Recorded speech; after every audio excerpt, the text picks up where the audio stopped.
Chapter 14. Jonathan attacks the Philistines. The events of this chapter shows that Paul was not a wise king. It shows that Jonathan was braver than Saul. Also, Jonathan trusted the Lord, Yahweh, more than Saul did. Compare verses 6, 9 and 10 with verses 18 and 19. In those days, it was the custom for leaders to have meetings under special trees. See chapter 22 verse 6 and Judges chapter 4 verse 5. Today, in many hot countries, people meet in the shade of a large tree. The tree in verse 1 was a type of fruit tree. Pomegranate is the name of its fruit. Saul was probably planning what to do next. Samuel had left Paul, chapter 13 verse 15. But Saul had a priest from Eli's family. God had judged Eli's family, 2 chapter 27 to 36 and 3 chapter 11 to 14, but they were still priests. An ephod was a special coat that the priest wore. The priest had the Urim and Thummim in the front part of the ephod. The priest used them to know God's decision. Exodus chapter 28 verses 6 to 30. Saul had not yet asked God what to do. Jonathan decided to attack the Philistines. We do not know why did he not tell his father. The road to Michmash went over the mountains. The Israelite army had to go along this road to attack the Philistines. The Philistines defended this road to keep their army safe from their enemies. Some of the Philistines stood on the top of the cliff. They could easily attack anyone on the road below. The cliffs had names. Bozez means shining, because the sun shone on it all day. Senna means sharp, because sharp bushes grew on it. The Israelite army was very small. The Philistine army was huge and had horses and chariots. In a battle, some soldiers wore armor.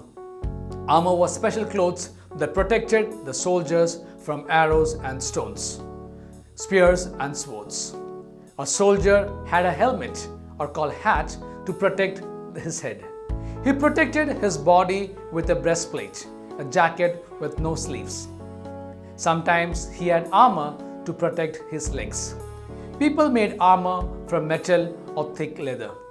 Some soldiers had shields. A shield is a large piece of metal or hard leather that they held in front of their bodies. A soldier did not wear his armor until the battle started. So someone carried his armor to the battle for him. The soldier chose a man that he can be trusted. In verse 6, the heathen means that the Philistines did not believe in the true God of Israel. Jonathan trusted the Lord of Israel. He knew that the Lord gave success.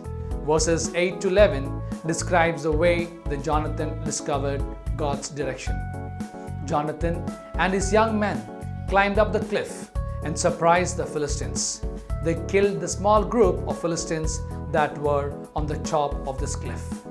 Then God sent fear to all the Philistine army. A group of Saul's soldiers was only 5 kilometers, that is 3 to 4 miles away. They saw the Philistines scatter. Saul did not know that Jonathan, with God's help, caused this. Someone had brought the ark of God from Kiriath-Jearim, chapter 7 verse 1, to be with Saul's army. Saul had probably asked Ahiah, the priest for God's direction. Ahiah was going to use the Urim and Thummim in front of his effort. But Saul heard the situation change. He said to Ahiah, "Take your hand away." This means that Saul did not want God's answer. Instead, he did what he thought was right. God confused the Philistines so that they fought each other. Many men from Saul's army had hidden. Chapter 13 verse 2 to 7. Now they joined Saul again.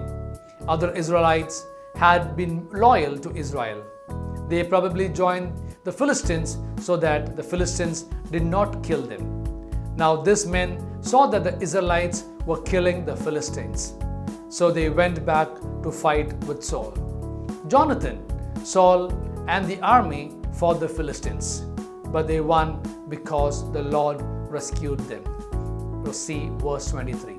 Exodus chapter 14 verse 30 uses the same words. Then God led the Israelites out of the land of Egypt and across the Red Sea. Jonathan ate honey. When an army fights a battle, the soldiers need a lot of energy. The men must be strong, not weak. Saul made a foolish promise in verse 24.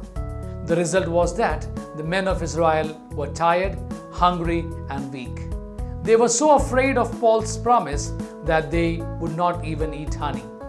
Jonathan did not know about Saul's promise. He ate the honey and felt much stronger. The Israelites could eat again in the evening. They were so hungry that they forgot God's law. In the Old Testament, in Genesis chapter 9 verse 4, Leviticus chapter 17 verses 10 to 14, and Deuteronomy chapter 12 verse 23 to 24, God told the people not to eat meat with blood still in it. He said that the life of the animal was in its blood. Saul stopped their sin. He knew that the Israelites must obey God. If they did not, God would be against them. Verses 35. It was the first altar that Saul had built. Saul had been king for a few years. So, this probably shows that he was not very interested in religion. He did not build the altar so that he could worship God. He built it because the men had sinned. Saul wanted to finish the battle with the Philistines now. An army does not usually fight at night. So Saul's attack would surprise the Philistines. They would not be ready to fight. So Saul thought that he would win. The priest reminded Saul to ask God first, but God did not answer. Saul thought that he knew the reason. Someone had sinned. Then Saul made another foolish promise to the army.